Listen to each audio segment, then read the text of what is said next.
Let's delve in further now, because human rights activist and researcher at the Thabo Mbeki African School of Public and International Relations, Adv Sipho Mantula, now joins us to chat a little bit further about the life and times of Robert Sobukwe. Prof. Sipho, good evening, and thank you so much for making time to weigh in this evening. Elisel, good evening even to the viewers of Late Edition on this Africa Month and very important historical day, yes. 56 years ago of Robert Sobukwe. Yes, and even 31 years into our own democracy, given the real-time dynamics that are unfolding, we literally have people who have left the country or want to leave the country claiming that they are being persecuted by our black majority government. But let's weigh on those dynamics unfolding into this democratic dispensation on the back of the ideals that Robert Sobukwe stood for. No, absolutely, Lizelle. I did have a view on some of your guests who came through, both professors from UP and UNISA. But let's correct this narrative also in terms of historical archive, that the minister then was not Jimmy Kruger, it was Petros Cornelius Pels. And it is important to highlight and unmask the role of institutions of higher learning, how the then professor of Wits, Bozoli, colluded with apartheid government on the eve of the release of Sobukwe 56 years ago on the 13th of May. Now, you'll understand this context why. Okay. That Sobukwe, when he was released in 1969, he was still banished also for another 5 years. And there was also a tension of how Sobukwe was treated. One raises the issue of the ill treatment of Robert Sobukwe as a human being.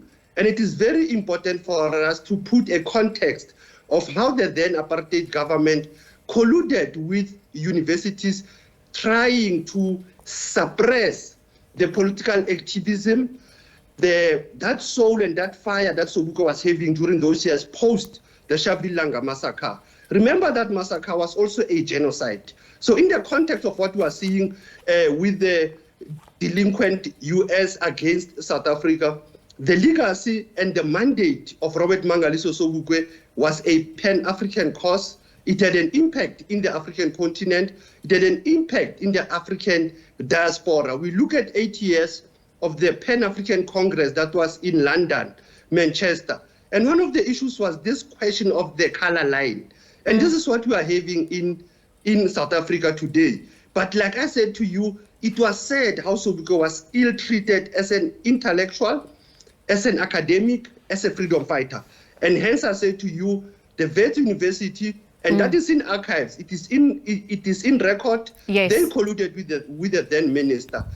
But also an important letter and an interview that was done of TRC in 1997 on the 12th of May by the late Veronica Sobukwe details what really happened after the release of Sobukwe, the banishment of Sobukwe to Galeshewe, Kimberley, and that ultimate death of Sobukwe in 1978, which we can still insist that it was an assassination by the apartheid government. You know, Prof, thank you for speaking to that, and also for the correction, for the Minister of Justice being Petros Cornelius Pels. Thank you for that. And yes, to your point, it's important to reflect, facts accurately. I say this because obviously there's an ongoing inquest into the death of Chief Albert Luthuli as well. And obviously what the nation stands to gain in terms of what, the trustworthy account is going to entail, but perhaps also just seeking justice and correcting the injustices of the past. Talk to us a little bit more about those developments 31 years later as well. You know, Lizelle, it is very sad that we are still searching for the voice of Sobukwe. There's an erasure of Prophet Sobukwe. Beyond that voice, we still have text, we still have books being written about Sobukwe in 2024 and 2025. Yes. And those books detail to us about if Sobukwe was alive, what will be the unity of Africa? What will be the issues of corruption in South Africa? How will we be dealing with the question of race relation? How will we be dealing with the land reform question? But particularly even on the education aspect, Sobukwe was an intellectual par excellence. The issue of education is very important in this country and in the African continent. And that's how, when we put a context on the legacy of Sobukwe, there are many book launches that talks about one race. This aspect, so we're talking about owning, having the right to own our soul. There is the aspect of Sobukwe said, we are anti-nobody, we are pro-Africa. We sleep Africa, we even breathe Africa. So it's very important in the context of where we are today, if you look at the geopolitics, but even if you look at the context of the GNU of today compared to the GNU of 1994, will Sobukwe have agreed with the current GNU, which is whether it's a collusion or a coalition of opposite ideologies, but not putting the national interest of the citizens at the core? But also, like I said, that erasure and the silencing of the voice, who do we blame now 31 years later, Lizelle? Is it our archives? Is it the role of the then apartheid intelligence? How do we reboot the system to get that voice of Robert Mangaliso Sobukwe Jambase Hlati, that people can understand it very well? And secondly, like I've said, the role of universities, Lizelle, 31 years later, 10 years of the peace must fall, Africanizing, decolonizing education. Very important that is our education for the service of Africa or for the service of Europe. How do we reboot the education system? Why are we still having the high fees in universities? We still have challenges of people who graduate and they don't become competent public servants. Instead, we have people who become tenderpreneurs in this space. Now, it is very important, as I said, the 31 years, it's important to craft the other 30 years of this country, where to.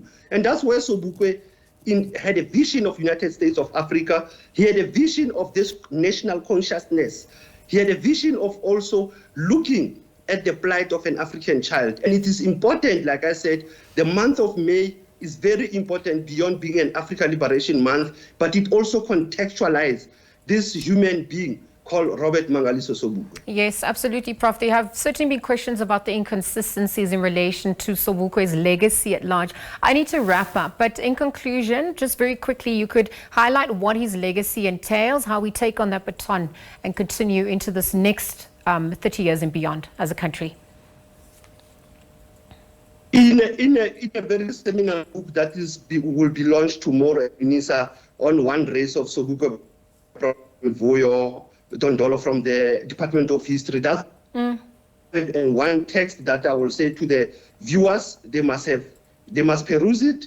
There is another one on the darkest hour of the dawn of Robert Sobukwe, looking at his collection of speeches, but also looking at the next 80 years, the Agenda 2063 of Africa. The name of Robert Mangaliso Sobukwe should never be erased, should not be deleted in the servers of knowledge. We need to acknowledge the role of Professor Mangaliso Sobukwe Jambase Hlati, and also the role that was played by Me Veronica Sobukwe and his children and all his contemporaries. We always need to bring them to always remind us to say, where are we moving? Just like John Henry Clark say, history, it is a clock. It tells you where you have been, where you are, and where you are heading. So it is very important in that context. Thank you very much, Lizelle. All right. Asante sana.